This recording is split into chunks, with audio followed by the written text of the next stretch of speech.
So you said you record at your keyboardist studio? Yep, Silverwing Studios. You did that for both of your albums? Actually, the first record that we put out, we recorded with Yannick Saint-Amand, which is he was the old guitarist for Despised Icon, and he does a lot of production for a lot of death metal bands. Like he's done all of Despised Icon records and Beneath the Massacre and Iron Dissonance, and we had JF Dagenet from Cataclysm who mixed that first record. And then the last one we did, Perfugus Mortis, it was pretty much all recorded at Silverwing. And yeah, I believe it was. Yeah, it was pretty much all recorded at Silverwing, and it was mixed in New York by was it Sterling Sound, I believe it was. Shoot, I forget. Don't quote me on that. So who did you get to do the album artwork for that? You know what? I forget who his name is, but Kim knows because he's the one who was dealing with them. Kim's not here. Sorry, I don't know why I nodded. But yeah, Kim's the one who dealt with them, but is a fantastic artist from Europe, and I wish I knew his name and I could give him credits, but I'm sure if maybe you look it up, if anyone wants to find out, they can look it up online and they can might be able to find out. Is there any particular theme you're going for with the album artwork, or just something awesome? Well, the album artwork in itself ties into the song, one of the songs on the record called The Last We Wage, which is based on a Quebec folktale about like a group of woodsmen that make a deal with the devil. So, like, if you look at it kind of like, the album art and the song are, they tie together. That's awesome. What are your plans for recording in the future? Actually, we plan on hitting the studio pretty much as soon as we're finished this tour. Oh, really? So we've booked studio time. All the songs are pretty much done.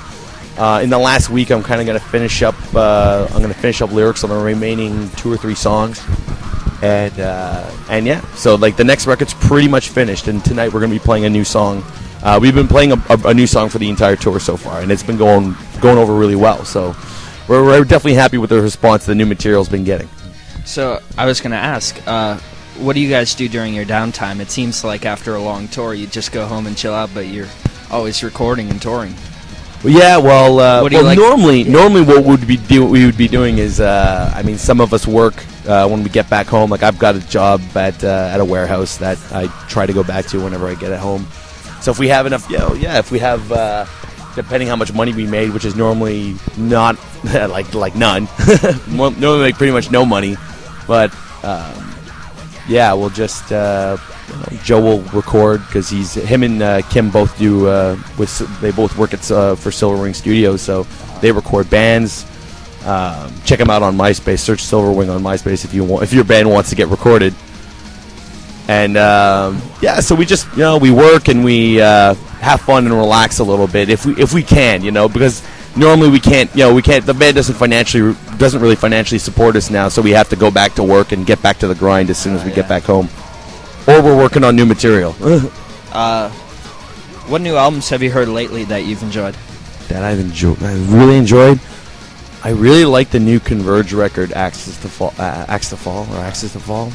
Freaking good. I liked the new Hypoxia record. Was fantastic. Well, I thought was really good. You're going on tour with them, correct? Yeah, we're going on tour with them in May, so we're really excited about that one. Shoot, I don't know. I can't. Man, it's weird. Well, that's weird. It's a really straightforward question, but I haven't listened to too much new stuff coming out lately. I don't know where I've been. Because on tour. Yeah, exactly. Most of the CDs that we have are all old stuff, So like it's like the same rotation of like 50 CDs of older metal CDs that we have in the van. So who are your inspirations as a vocalist? You know what I'd say the singer that most influenced me to start singing was Dan, the singer for Zao. I don't know if you ever heard of Zao. Have you ever heard of Zao? Yeah. So Zao, like their album Where Blood and Fire Bring Rest was, for me, was it. Like Zao was one of my favorite bands, and they still are one of my favorite bands. And when I heard them at the time, I was like, when I was younger, I was like, wow, this is intense, and that pretty much motivated me to really want to start screaming. At what age did you get into heavy metal? My early teens, maybe like 13, 14 or something like that. But back then, I think it was more like Korn, and like it was like as new metal sort of popped up. That's when I was listening to Metallica, like some Metallica, and then some new metal, and then as that kind of went on, my interest got heavier and heavier and heavier, and then it always starts with new metal. Yeah, you know what? It's a good stepping stone, and you know what? I still appreciate like those first couple of Korn records. Like, for what they are, they're fantastic. And you can't say that they didn't that it didn't create something completely unique at the time. Which is more than a lot of heavier bands could ever accomplish. Like all these death metal bands coming out, man, they sound exactly like all the other death metal bands that came before them. They all sound like Suffo, or they all sound like Cannibal Corpse. Not always a bad thing. Well, no, not always a bad thing, but like some of them do. A lot of bands do it really well. No, and I love Suffo too. Don't get me wrong, but like we love those bands a lot. But a lot of the new bands that come out don't really create something all that unique. Yeah. And just being on Korn's defense is like they created something that was that was very unique at the time. Hell, we don't even create anything that's that unique. We just put our own spin on it. I think it's really interesting that you guys have like a keyboardist. Not a lot of bands like have sway very far away from like guitar, bass, drums. So I think it's cool every once in a while when you see a couple interesting instruments popped in there. Yeah, it's very orchestral. It's very orchestral centered. So that I find our music is. So you said you were really excited about the Hypocrisy tour. What are your thoughts about playing with Camelot and all these awesome bands? Camelot's going to be going to be really fun too. This tour with Epica has been really interesting for us. It's our first touring with like a power metal band.